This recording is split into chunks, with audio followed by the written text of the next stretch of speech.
మన ముకుంద జ్యువెలర్స్ కొత్త బ్రాండ్ పూర్వి అందమైన 18 గ్రామ్స్ బంగారు ఆభరణాలు దుబాటు ధరల్లో వివరాలకు సంప్రదించండి.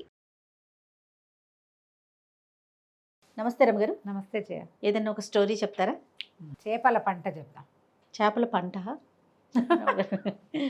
వెరైటీగా ఉంది.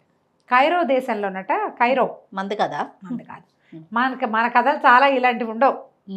కావాలంటే దీన్నే మనం నేటివ్గా కూడా తీసుకోవచ్చు, కానీ కథ అలా ఉందని అలాగే చెప్తున్నా.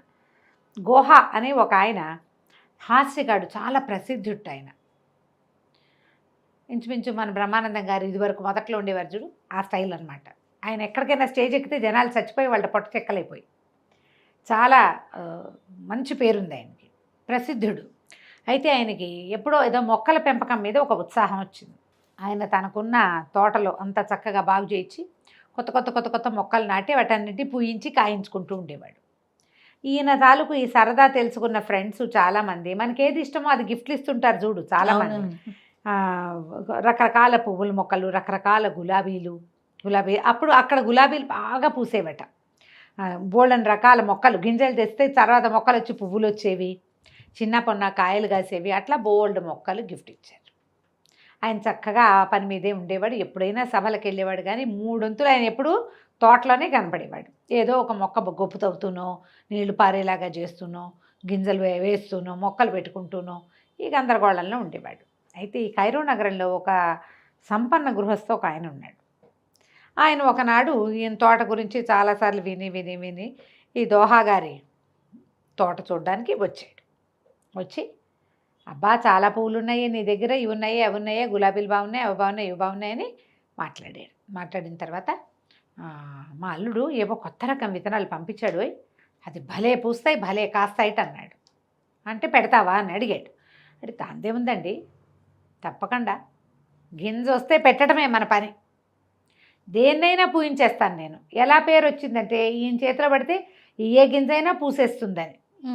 మరి నేల సారవంతమైంది, శ్రద్ధ ఎక్కువగా ఉంది, బాగా సేవిస్తారు, ఎలాంటిదైనా కుంటిపూలు గుడ్డిపూలైనా పూసేస్తుంది గ్యారంటీగా.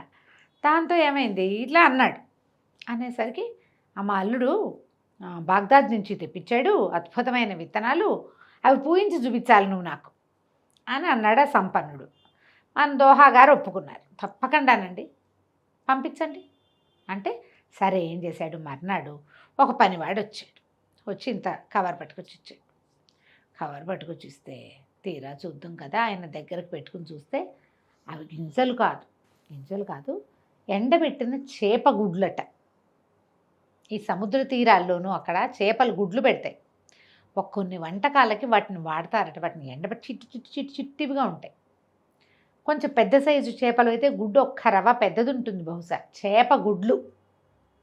అవి ఎండబెట్టి అవి ఇట్లా కుప్పలు తెప్పలుగా పెట్టేస్తాయి కదా, ఆ ముక్క అలాగే తీసుకొచ్చి ఎండబెట్టి ఏవో ఆహార పదార్థాల్లో బాగ్దాద్ నగరంలోనూ అక్కడ వాడతారు. అది ప్రమాదకరమైన నీళ్ళలోకి వెళ్ళి తీసుకురావాలి కదా. ముత్యాలు పగడాలు ఎలా సముద్రాల్లో దొరుకుతాయో ఈ చేపగుడ్లు కూడా అట్లా దొరుకుతాయి. పగడాలు కూడా సముద్రంలో, కోరల్స్ కూడా దీంట్లోనే. పగడపు దీవులు అంటారు కదా, పగడపు దీవులు అంటాం. ముత్యపు చిప్పలు, పగడాలు ఒక చెట్టుకో ఏదో ఒక దానికి ఇట్లా అలా, కోరల్స్ ఒక రకమైన రాయి లాంటిదే, అట్టా పెరుగుతుంది, అది దాన్ని కట్ చేస్తారు. అవి చూసేసరికి కలిసి ఒళ్ళు మండిపోయింది. ఇప్పుడు రేపొద్దున వచ్చి నేను ఇచ్చిన గింజలు మొక్కలు ఏవి చూపించు అంటాడు. అంతే కదా, అంతేగా. బాగా ఆలోచించి అది గుడ్లు అవతల పారేశాడు. కొద్ది రోజులు పోయాక ఈయనకి ఒక దారిలో ఆ సంపన్న గృహస్థు కనిపించాడు. ఆయన లోపల వెటకారంగా నవ్వుకుంటూ, ఏమిటి దోహా, నేను పంపించిన చెట్లు మొలకెత్తాయా, గింజలు పుష్పించినాయా లేదా అని అడిగాడు. అడిగేసరికి పుష్పించకేమండి, అవి మరీ చిన్నవి కదండి, పాతిపెట్టి ఎండ తగలకుండా పిడతలు అని అంటారు, మన మూకుళ్ళు ఉంటాయి కదా చిట్టివి, మన ప్రమిద కంటే పెద్దవి, వాటిని బోర్లించాము, అన్నీ మొలకెత్తినాయండి మీరు పంపించినవన్నీ అన్నాడు. అనేసరికి సంపన్నుడు కాస్త, ఏమిటి చేపలు మొలకెత్తుతాయి, చేపగుడ్లు, విష్ణుపతిగా వీడిగా మంచి పేరుంది ఈయనకి, ఈ దోహా గారికి చాలా మంచి పేరుంది, ఆయన అబద్ధాలాడే మనిషి కాదు. అనుమానం వచ్చింది, ఏమిటి నిజంగా ఏమైనా మొలకెత్తినాయి, అవి గింజలా, నేనే ఏమైనా పొరపాటు పడ్డానా, అదేమిటో చూద్దాం అనుకుని రేపు సాయంత్రం వస్తాను చూస్తానన్నాడు. ఈయన సరేనండి దోహా గారు ఇంటికి వెళ్ళిపోయి వాళ్ళ అబ్బాయిని పిలిచి ఒరే చేపల మార్కెట్కి వెళ్ళి చిన్న చిన్న చేపల్ని ఒక బుట్టెడు కొనుక్కురమ్మన్నాడు. ఇంతంత అమ్ముతారు కదా బుజ్జి బుజ్జి చేపలు ఉంటాయి కదా, కలర్స్గా ఉంటాయి.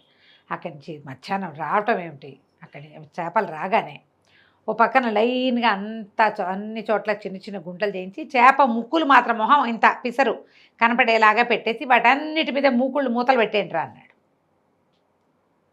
ఒక 100-200 చేపల్ని పాతి పెట్టేశారు. అన్నిటికీ ముందు భాగం చేప మూతి ఎంత ముద్దుగా ఉంటుంది, ఇట్లా మహాముచ్చటగా ఉంటుంది. తినే సంగతి వేరే కదా. చేప చూడ్డానికే దాని సౌందర్యం. దాని ముక్కు మూతి అట్లా కనపడేలాగా పెట్టేసేసారు. ఒకటి ఊదా రంగుది, ఒకటి పింక్ది, రంగులు కొన్ని తెలుపు కొన్ని నలుపు మొత్తం పాతి పెట్టేసి బజార్ నుంచి 100 మూకులు తెప్పించి 100 వీటి మీద పెట్టేశారు. అయిందా? సాయంత్రం అయ్యేసరికల్లా మన సంపన్నుడు వచ్చాడు. ఏవి దోహగారు ఎక్కడ పెట్టారు ఏవి అంటే, ఇదిగోనండి ఈ మూకుళ్ళన్నీ మీరు ఇచ్చిన గింజలే, ఒక్క మూకుడు ఎత్తి చూడండి మొక్క ఎంత వచ్చిందో అన్నాడు. మూకుళ్ళు ఎత్తి చూస్తే ఏముంది, టెంగుమని ఇంత బుజ్జి బుజ్జి చేపలు చూస్తున్నాయి. ఆశ్చర్యపోయాడు. మీ దొడ్లో పెట్టారండి అని అడిగాడు దోహగారు. అడిగితే నేను 100 ఎకరాలైనా 10 ఎకరాలైనా పండించాను, ఇంత బాగా పండుతాయని తెలిస్తే అన్నాడు సంపన్నుడు. ఆయనకు తెలీదు ఈయన ఇచ్చిన మా అల్లుడు గారు పంపించిన చేపగుడ్లన్నీ ఈయనకి ఇచ్చి వెటకరిచ్చాడు. అవి పండుతాయని నమ్మాడు. ఇప్పుడు అదే అక్కడి నుంచి ఇంటికి వెళ్ళిపోయాడు. ఇంటికి వెళ్ళిపోయి ఆ చేపగుడ్లు అల్లుడు గారు ఇంత బ్యాగ్ పంపించాడు వీళ్ళకి వంటకాల్లోకి. పనివాడిని కేకేసి ఒరే ఈ 10 ఎకరాలు చదును చేసేసేయండి, మనం చేపగుడ్లు పాతి పెడుతున్నాం అంటే అందరు నవ్వారు. ఆయన చూసి అంతా తవ్వేశారు, చిన్న చిన్న గోతులు చేయించారు, గుడ్లు పాతి పెట్టారు. ఊరంతా నవ్వారు. ఆయన రోజు మూకుడెత్తి చూస్తుండేవాడు. ఒక 15-20 రోజుల పైగా వాళ్ళ అల్లుడు వచ్చి మీ బొందలా ఉంది, చేపగుడ్లు అసలు అందులో జీవమే ఉండదు, అవి మొలకెత్తడం ఏంటండి, మీరు వెటకారించడానికి ఇచ్చారు దోహాకి, దోహా మిమ్మల్ని ఇట్లా వెటకారిచ్చాడు, ప్రపంచ ప్రసిద్ధిగాంచిన వాడు, వారితో ఆటలాడచ్చా, అదే కదా అంటుపుట్టు సరసం ఆడితే ఏమవుతుంది, ఇలాగ అవుతుంది. అందరూ నవ్వారు. ఆ తర్వాత ఆయన ఎప్పుడైనా కనపడితే బజార్లో అందరూ మొహాలు పక్క తిప్పుకొని నవ్వుకుంటుండేవాళ్ళు. తెలివిగల వాళ్ళ జోలికి వెళ్ళకూడదు ఎప్పుడు కూడా. వాళ్ళతో వెటకారం చేయకూడదు. పులితో వెటకారం చేయొచ్చా, అదే కదా, పులి మీసాలు లాక్కూడదు. ఇగో ఇలా అవుతుంది. అది కంచికి మనం ఇంటికి. బాగుందండి. నమస్తే. నమస్తే.